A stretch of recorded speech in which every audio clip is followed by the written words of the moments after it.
Welcome to the deep dive. Today we're digging into something really practical. It's from the book of Ephesians, specifically chapters 4 and 5.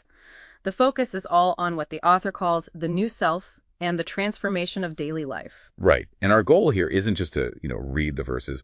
We want to quickly get to the heart of the contrast Paul is making.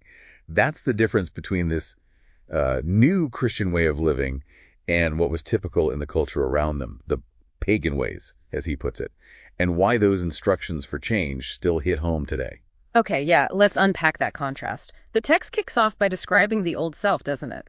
And it's not just about bad actions, but more about a mindset. It talks about minds stuck on worthless pursuits, understanding darkened by deep-seated ignorance and immorality. It paints a picture of being kind of lost, really. Exactly. Worthless pursuits.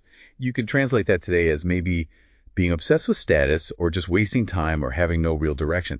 But what's really powerful is the metaphor Paul uses for the transformation itself. It's very vivid. The clothing one. Yeah, exactly. It's not just some abstract idea. He talks about literally stripping off the old crumpled self, like taking off dirty, worn-out clothes, and then putting on the new self deliberately. That's such a strong image, like making a very public, very visible change. You see that in other contexts too, like initiation rites where people get new robes.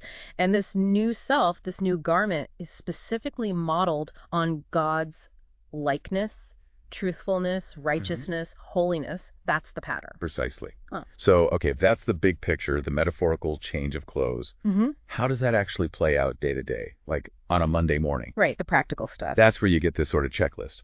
The main command is pretty clear. Imitate God and live in love as Jesus loved you. But it's not just a feeling, it's demanding. It requires sacrificial love, active love. So Paul's basically saying that your outer actions, your daily habits, have to change to match this inner transformation. It's not just internal. Absolutely. Which brings us to the specifics. What gets forbidden? Yeah. What are the new rules? Yeah, what's on the don't-do list? Well, first, there's this absolute need for speaking the truth. Honesty is foundational. But the really sharp part is the list of things to banish completely.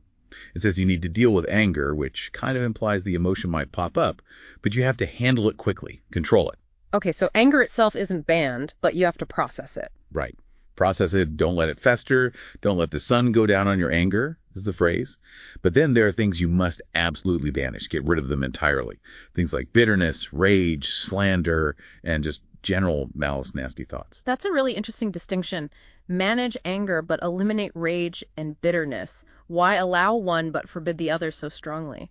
Well, maybe because anger in this view is like a sudden flare-up you need to contain immediately before it sets, But rage, bitterness, slander, those sound more like settled states, like destructive habits or deep-seated intentions, malicious thoughts turned into words or actions. Ah, I see. One is a volatile spark, the others are like smoldering fires you have to put out completely. Exactly.